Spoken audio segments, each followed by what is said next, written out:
President Rodrigo Duterte today ruled out declaring martial law despite his gargantuan task to break down illegal drug apparatuses in the country.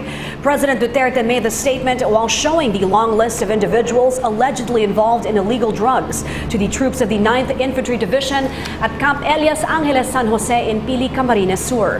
The president said he will provide the AFP and the PNP copies of the third narco list of 1,000 individuals linked to illegal drugs. According to the president, he is still making a final assessment of the individuals in the list. He said the list includes Chinese nationals, judges, public officials, and personnel of the NBI and police. What is very disturbing in this country now, among other headaches that you have to face and to fight and maybe to die, ang droga. Kasi ang droga is within government na ang away na ngayon. Okay? Give this to Secretary Lorenzana kasi noon by region. Tsaka may mga nasali dito na diskumpiyado ako.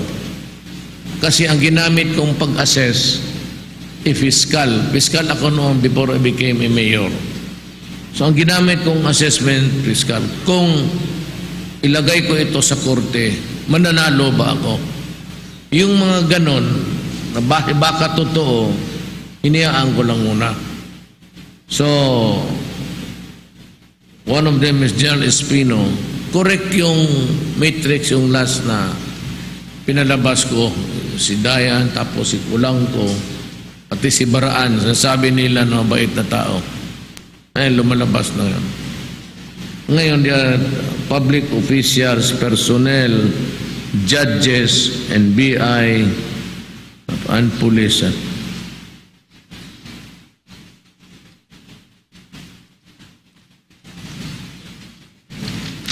Paano kumakaya to? Hindi ko naman ito madampot at patayin ko. Wala yan eh. Ayaw ka na nung marsyalo. Pinayuhan ng Malacanang ang mga nagbabalak patalsikin si Pangulong Rodrigo Duterte sa pwesto na pag-isipang mabuti ang kanilang plano. Inihayag ni Communications Secretary Martin Andanar na kilala na ng palasyo ang mga nasa likod nito, subalit hindi na muna nila isisiwalat ang hawak na impormasyon dahil sinusuri pa itong mabuti. Sa kabila nito, kumpiyansa ang palasyo na may hirapang maisakatuparan ang naturang plano dahil sa mataas na kumpiyansa ng publiko kay Pangulong Duterte. Ang ulat mula kay Rocky Ignacio. Tiniyak ng Malacanang ang pagkilos ang puwersa ng pamahalaan para protektahan si Pangulong Rodrigo Duterte. Sinabi ito ni Presidential Communications Secretary Martin Andanar sa harap na umano'y ikinakasang Aus Duterte movement sa Enero ng susunod na taon. We have some information also. We have some names, but we have to confirm. We have to vet. But whatever they're planning, just think twice because it is not lawful when you bring down a government. And rest assured that we will protect our president. Gate ni Andanar, bagamat vina-validate pa ang impormasyon, seryosong tinitingnan ng pamahalaan ng naturang report. Payo ng Malacanang na mag-isip na mabuti ang nasa likod ng umano'y planong pagpapatalsik sa pwesto ng Pangulo. Ayon kay Andanar, kilala na ng palasyo ang mga nasa likod nito, sumalit minabuti na hindi na muna ito isiwalat dahil sa masusing pagsusuri. We take any destabilization move seriously, whether it's rumor or it's A1 information. It's against the law. You cannot. It's inciting to rebellion, no? And this has happened in the past. So I have received information from credible sources in the United States, and yeah, we are aware of this, and we have names. Walang ipinahayag na posibleng motibo ang palasyo ng House Duterte movement. Magkagayunman, tiwala ang palasyo na mahihirapang makausad ang plano dahil sa mataas sa tiwala ng publiko kay Pangulong Duterte. It's serious. It should be serious for the entire nation. Correct. For the 91% of the Filipinos who trust the president. Remember that the president was also voted with over 16 million votes. Para sa PTV News, Rocky Ignacio. Sa harap ng isinasagawang mga pagdinig ng Kongreso kaugnay sa kampanya ng pamahalaan kontra iligal na droga, sinabi ni Pangulong Rodrigo Duterte na hindi ito matitinag at ipagpapatuloy ng kanyang pamahalaan ng paglilinis sa bansa mula sa ipinagbabawal na gamot. Ayon sa Pangulong Duterte, ang ginagawang ito ng pamahalaan ay para sa kinabukasan ng susunod na henerasyon. May report si Joy Gumatay. Muling binigyang diin ni Pangulong Rodrigo Duterte na gagawin niya ang lahat para matuldukan ang problema ng ilegal na droga sa lalong madaling panahon. Ito ay matapos niyang humingi ng dagdag na kalahating taon mula sa ipinangako niyang 3 hanggang 6 na buwang panahon sa taong bayan upang tuluyang maging drug-free country ang Pilipinas. My agenda was to you, I promise to you, taga Mindanao and lahat, we will talk and we will find the peace that we want. Nabi ko, patayin ko yung droga, pati tao, if I have to, because that is my promise to you. I promise you, I will suppress criminality. Paglilinaw ng Presidente, ganito na lamang ang kanyang pagnanais na matapos ang problema sa ilegal na droga ng ating bansa bilang pagmamalasakit sa kinabukasan ng susunod na henerasyon.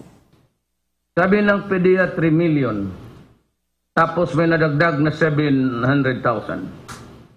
So that make it 3,700,000. What can they do? They can always distribute drugs every day and put in jeopardy the generation, anak ninyo, pati yung mga anak nila. At hindi ko gagawin yan. Lubhang ikinalulungkot ni Pangulong Duterte ang realidad na 2 pulis ang namamatay araw-araw sa pagsasagawa ng kanilang tungkulin para sa mas pinaigting na kampanya laban sa iligal na droga. Kaya naman upang hindi masayang ang sakripisyo ng ating kapulisan at lahat ng katuwang ng ating pamahalaan sa giyera laban sa droga, mananatiling matibay ang paninindigan ng ating Pangulong tuldukan ang kalakaran ng droga sa Pilipinas sa loob ng 6 na buwan hanggang 1 taon. Para sa PTV News, Joy Gumatay, Davao City. A Marine colonel and a Chinese national are facing a new case at the Manila Regional Trial Court. The Department of Justice filed possession of dangerous drugs charges against Lieutenant Colonel Ferdinand Marcelino and Yan Yishu. It will be recalled that the two were earlier arrested by PNP AIDG agents in a drug raid. A court order allowed them to post bail for their temporary liberty. Aya Macalma filed this report. After the court granted 4 months to Lieutenant Colonel Ferdinand Marcelino and Chinese national Yan Yishu or alias Randy to post bail, the Department of Justice reversed its initial decision on the case filed by the Anti-Illegal Drugs Group against the two. The two were criminally charged at the Manila Regional Trial Court in violation of RA 9165. This came as a welcome development for the former officials of the PNP Anti-Illegal Drugs Group that arrested Marcelino and Shu and filed a criminal case without bail with the DOJ for violating Section 11 of RA 9165 or the possession of dangerous drugs. According to former AIDG Director Police Chief Superintendent Antonio Garjola, he lauds the DOJ for finding probable cause in their case against Marcelino and Randy. May nakuha kaming ebidensya na andun siya, nagtaka lang kami, bakit madidismiss yun?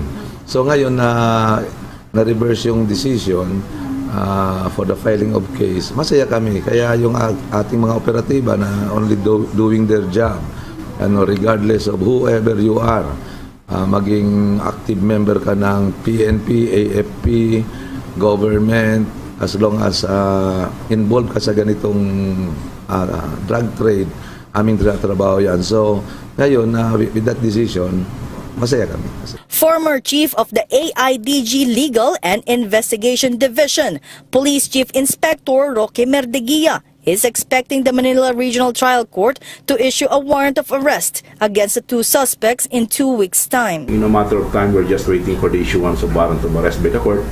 And after that, makukonsider na silang wanted kung meron na silang warrant of arrest. In just a matter of time, maybe in 2 weeks' time, meron ng warrant of arrest na i-issue ang court laban sa kanila. Once the warrant of arrest is released, all units of the PNP are ready to hunt down Marcelino and Randy. Last January 21 of this year, elements of the PIDEA and AIDG caught Marcelino and Yan Yishu at the Celadon Townhouse in Santa Cruz, Manila, where Shabu Laboratory was housed, and 76 kilos of Shabu worth more than 380 million pesos were seized. For PTV News, this is Waywaya Macau.